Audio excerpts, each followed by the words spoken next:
Welcome to Fistful of Destiny, a Star Wars Edge of the Empire tabletop role-playing game podcast. Wow, that's a mouthful.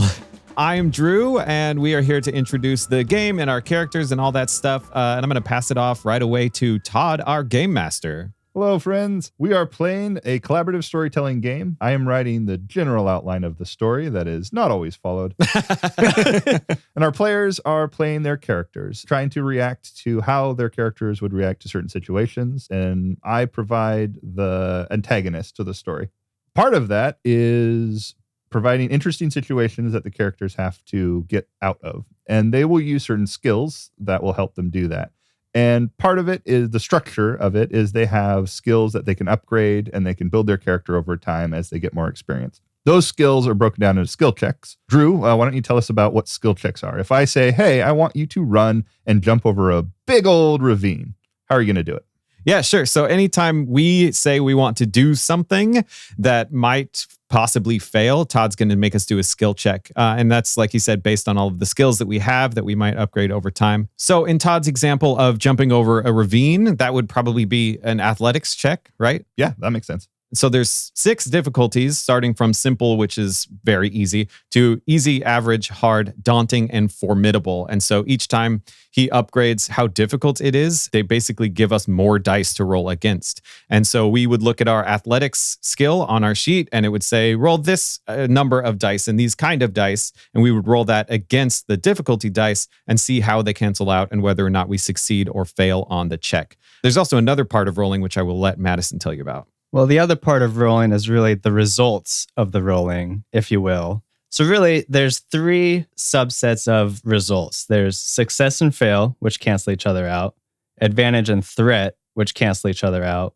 And then the big baddies or big goodies, triumph and despair, which do not cancel each other out. Those ones carry through whether they have a 1 triumph and 1 despair, you still get the results of both. So Todd, let's say my character succeeded with a threat. What happens after he jumps the ravine? So if you succeed with 1 threat, you'd probably sprain your foot when you got to the other side, and it might sting a little bit and you might get a little strain.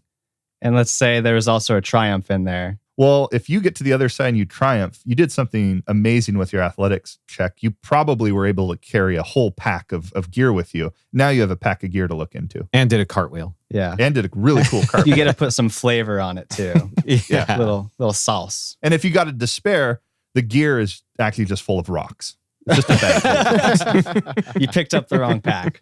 So you could theoretically succeed on the check, have something bad happen, have something really good happen, and have something really bad happen. Yeah. And Chase, tell us what we're looking at on these dice. All right, everybody, buckle in because we're getting into the weeds here. So let's talk about some dice. There are 6 main dice that we're going to be rolling most of the time. There are 3 good dice and 3 bad dice in varying degrees. So let's start with the good dice because that's what we want to be rolling. Yes. We go from the blue boost to the green ability and the yellow proficiency dice. And then on the kind of negative side, we have the black setback, the purple difficulty, and red challenge. Now, I'm telling you the colors because sometimes we screw up and we're just going to call them by their colors because we don't remember what they're called. I think most of the time we do that. We do that a lot. Honestly, most of the time, we're going to try to avoid talking about the dice at all and just call things by what their difficulty is so we can keep things moving. Now, our players' skills, they're going to be based off of greens and yellows. Oh, see, I did it right there. We're going to be talking about ability and proficiency. Those are our good things. And we're going to be rolling against purple and reds, difficulties and challenges. The difference between them is their odds of giving you successes versus advantages versus nothing. So, for example, a boost dice has a lot of blank space on it, whereas a yellow proficiency dice is a lot of successes and a few advantages and triumphs. So, in the example of the ravine, let's say that I'm wearing jump boots and I'm pretty good at athletics. I'm going to be rolling 2 proficiency dice, and I'm going to get a boost for having my jump boots on. But it's kind of foggy, and there's a Jawa that tied my laces together before I got going. So maybe I'll be rolling 2 difficulty dice with 2 setbacks on top of that. But let's say I have the Force. Ooh. Nick, what would I do if I have the Force in that situation? The Force dice is a little special in that at the beginning of every session, each player will roll it and add to our Destiny pool. And the Force dice has an option to have either one light side, one dark side, two light side, or two dark side. It adds to our Destiny pool, which is kind of like a tug of war using like these story points to kind of switch up the narrative on the fly. Todd, the ever not so benevolent GM, can flip a dark side point to the light side, and in so doing have something catastrophic or negative happen. The ravine is filled with glass. How about that? Oh, no. But the players can also use the Force pool Destiny and flip a light side point to the dark side to get a bonus, such as maybe a speeder's going by that they can skitch on the back of to get across the ravine. Nice. The Force die also offer a tool for Force users or Force sensitive players to use their Force powers, and it might involve rolling a skill check opposed to who they're trying to influence, or it might, in some examples, just be a regular Force die. And depending on the morality of the Force user, they can either tap into the light side if the Force die comes up light side, or they can tap into the dark side if it comes up on the dark side. As a GM, I play every character in the universe, except the ones played by our players. Why don't you introduce them? Yeah, I'll go first. I'm Drew, and I am playing Kiera. Kiera is an Ewok, so she is from Endor. She spent a lot of her time growing up tearing apart and rebuilding anything she could get her hands on. So she's great with engineering type stuff. Eventually, unfortunately, she was forcibly taken from Endor by the Pike Syndicate. And so she spent time indentured to one of their gun runners. So not a great situation, but she did pick up all kinds of mechanical and computer skills. So she is the thinker of the group. She eventually escaped with a Wookiee, her best friend, Grit. My name's Madison. I will be playing the Wookiee Grit. Wookiees, if you've seen Star Wars before, are kind of the big boys of the universe. So Grit's a big guy. He's kind of the tank of the group. Grit also has ties to the Pike Syndicate. He was a hired gun for them.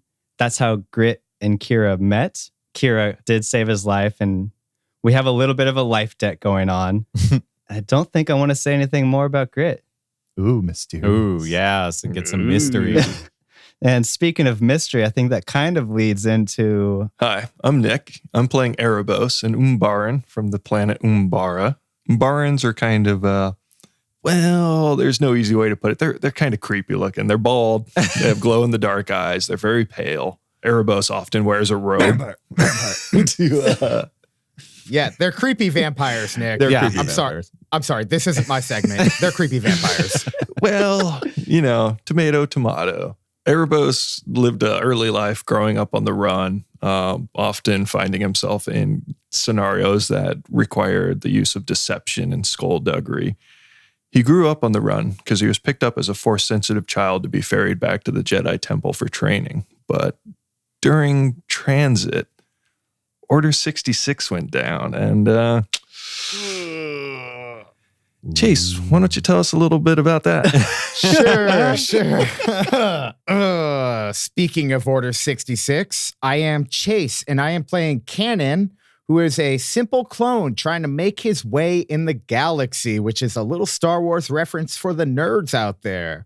He was a trooper during the Clone Wars and had the opportunity to execute Order 66 against his Jedi general. Order 66, for the uninitiated, was a command that activated those little microchips in the heads of all the clones that directed them to eliminate the Jedi for treason. Woof. Yeah, it's a lot, I know. That left Cannon with feelings, and I guess we'll explore whatever those might be. He is mostly good at shooting and shooting accessories. That's great. Yeah, and those are our characters, and that is how we're going to play the game. So we might as well just hop right into it with episode 1. Are you guys ready? I'm ready to play the game. I'm ready to play the game too. I'm going to jump the ravine into episode 1. Nice. Yeah. Pretty good. Okay, did anybody else feel like it was Cannon that was jumping the ravine? Yeah. Yeah, I saw Cannon the whole time. That's why I added glass to the ravine. All right, let's jump this ravine. I'll see you guys there.